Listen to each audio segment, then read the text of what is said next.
hardest part for me has been just starting to study because I haven't done an ounce at all. I've kind of just taken this spring semester. So I graduated in December early, hoping that I could take these next few months to just solely dedicate to the LSAT.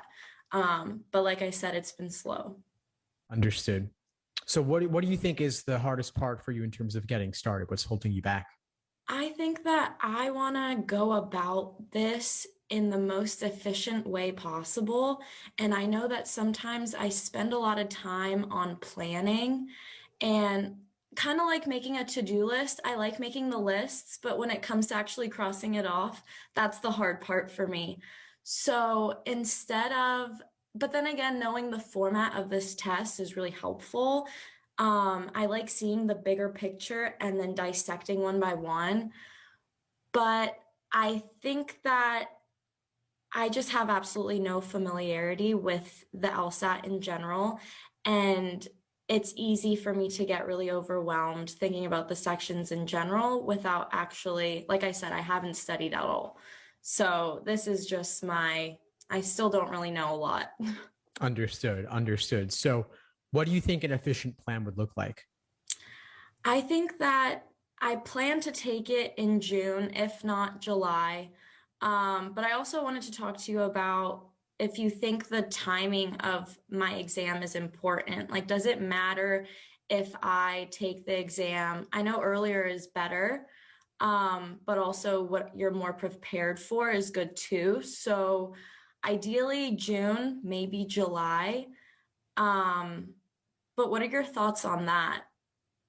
Those are both reasonable targets. Speaking now in February, that gives you 4 to 5 months. Assuming no prior knowledge, that's fine. That's plenty of time to learn this exam and achieve your potential on it. Really, I mean, I think that at a certain point, having too much time actually can become counterproductive. So, I wouldn't want to automatically suggest that you go for the fall just to have more time to master it better because it's hard to keep momentum going for that long. I'd say aim for June or July. If you're not where you want to be by that point, you can always go for the fall instead or in addition, and you could still apply at the beginning of the cycle. But I think June and July are good targets for you speaking right now. Okay. And as for a schedule, like what should I kind of, because I've heard 5 to 6 hours sometimes is recommended, but also 3 to 4. I'm solely dedicating my time to the LSAT. I don't want to get burnt out. I've listened to a few of your podcasts too. I like to put them on when I drive. Um, but I I don't want to neglect to study to my fullest, potential on this exam. I want to be able to study more, but also avoid burnout. Right. Well, that's where the efficiency comes in. I feel like Yeah. we didn't really get into that yet. So there's the number of hours per day. And I could say 3 to 4 is good. I could say 5 to 6 is good. It's about what fits your energy level and your lifestyle. So podcast in the car, that's great. That's efficiency right there, which is cool to see. It's not studying the way doing problems is studying, but it's obviously quite useful to be able to get that information and get that familiarity. So that's one way to fit in some LSAT knowledge. And then when you're at a place where you can sit down and open up Law Hub or open up a book and do some problems or watch some videos in the course or attend some classes, that's all going to help you a great deal. And so getting that variety is important. And so I'd say if you have nothing but time and you're able to devote yourself full time to this, no other obligations, then I tend more towards the 5 to 6 hours a day side of things. But that definitely includes attending live classes. That's part of the hours.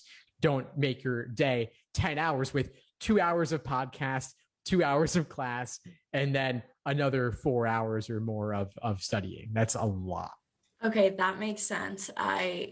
That makes sense because it's all kind of studying, it's all kind of related. And I guess that leads into my next question. I just purchased the Supreme pack with you. How, in your eyes, can I take the fullest advantage of this pack? What would you recommend doing? Attend as many classes as you can without it becoming overwhelming or tending towards burnout. There are people who attend all of them. but you certainly don't need to attend all of them. And if you've already done a lot that day or you're just not feeling it, that's fine. They're recorded. You can always catch them later.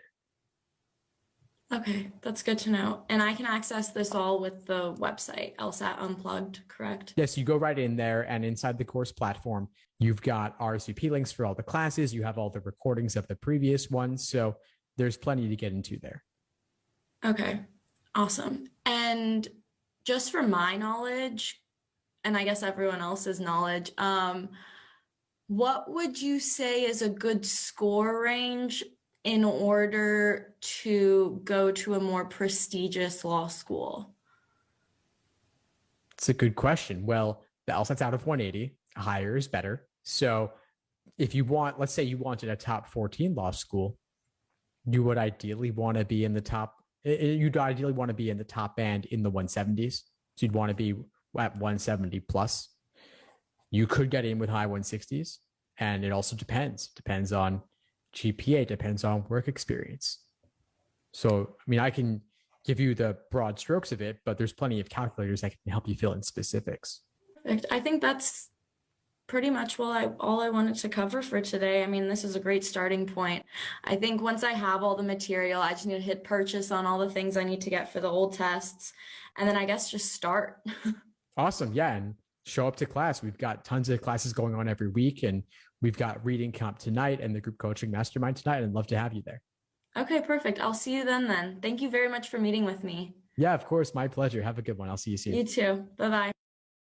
Thanks for tuning into the show. Please subscribe if you haven't done so already to be notified of new episodes as I release them. And feel free to reach out if you need anything at all as you move forward with your prep. I'm happy to help however I can. In the meantime, I'll wish you all the best and take care.